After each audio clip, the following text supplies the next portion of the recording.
Est-ce qu'on doit vraiment laisser son chien sentir alors qu'il est en laisse? C'est la question à laquelle nous répondons dans cette vidéo. Respect Dogs, ce sont des éducateurs canins comportementalistes en France près de chez vous. Demandez un programme 100% personnalisé sur www.respectdogs.fr. Retrouvez aussi nos formations en ligne sur Respect Dogs Academy.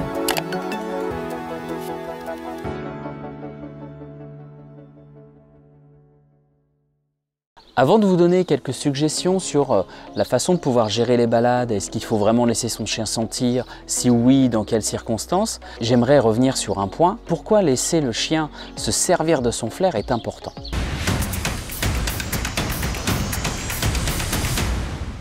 On pourrait dire qu'en fait, le chien a besoin du flair comme nous avons besoin de la vue.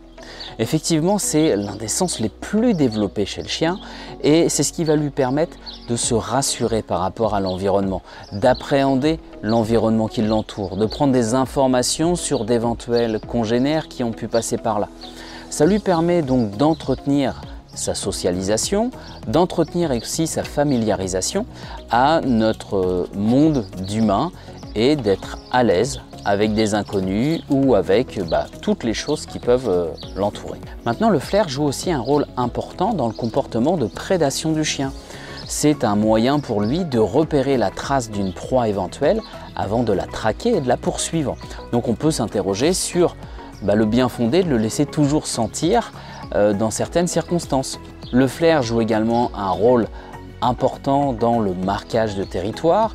On a de nombreux mâles et même femelles qui vont, après avoir senti la présence d'un congénère, marquer à nouveau pour laisser des informations et aussi pour indiquer à un autre, ici c'est mon territoire, ou alors tout simplement je suis passé par là pour indiquer qu'il est présent sur cet espace-là. D'ailleurs, lorsque votre chien est en train de sentir quelque chose, vous allez, si vous observez, repérer des comportements différents entre sentir à proximité d'un endroit où un autre chien a pu laisser de l'urine et marquer, où en fait il va rester assez localisé pendant qu'il sent, et puis sentir la trace d'une proie éventuelle, où là vraiment le chien va tracer comme une ligne imaginaire au sol et la poursuivre, et on a un comportement beaucoup plus actif, le chien est beaucoup plus rapide dans son déplacement et là il commence à traquer.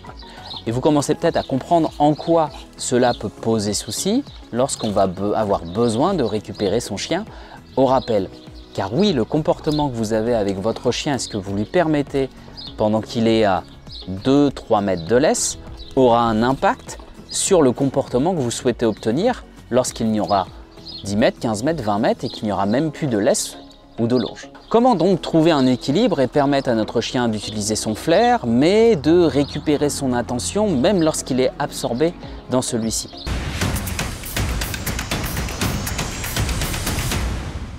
Il va donc falloir trouver un équilibre. Sentir, c'est important. Mais qu'est-ce qu'il y a de plus important que de sentir? C'est être attentif à vos déplacements, être attentif à vos demandes. En clair, votre chien doit être capable de décrocher de sa capacité olfactive parce que vous arrivez en bout de laisse. Il doit être capable de décrocher parce que son suivi naturel lui rappelle qu'il doit suivre le groupe, sa meute que vous représentez.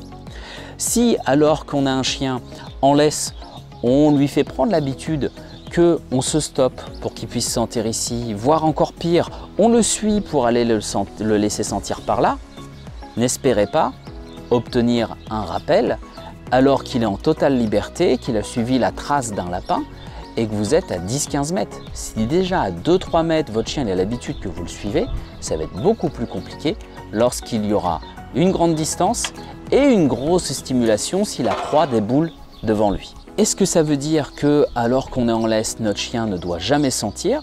Voici comment on travaille avec mon équipe, une petite astuce que je vous recommande.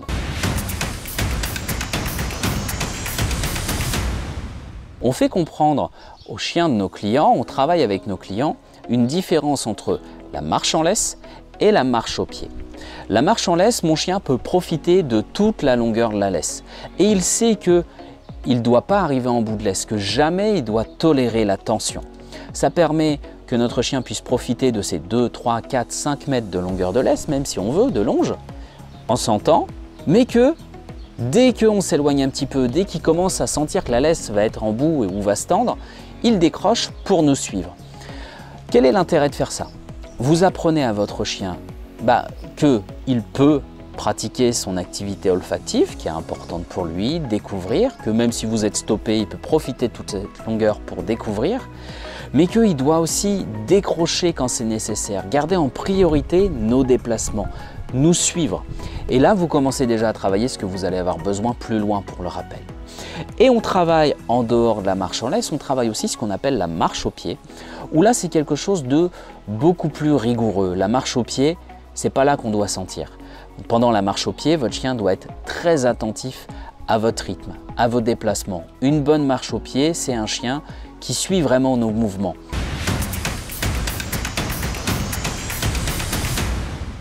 Alors cela peut sembler assez carré, militaire, et d'ailleurs je ne recommande jamais de faire une marche au pied longue. Elle doit être que quelques minutes, quelques dizaines de minutes maximum, mais ce n'est pas du tout ce qu'on doit privilégier dans une balade pour notre chien.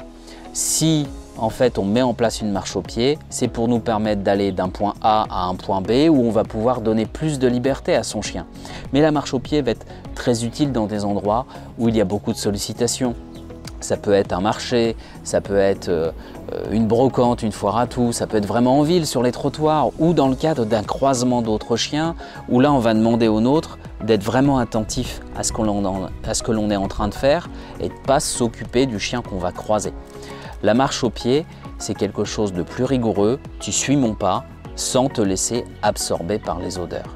Mais hors de question de faire tout le temps de la marche au pied. Donc mixez bien entre marche au pied quand c'est nécessaire, un exercice rigoureux, et marche en laisse, où là ça va être vraiment plus cool, et après même de pouvoir donner plus de liberté à votre chien.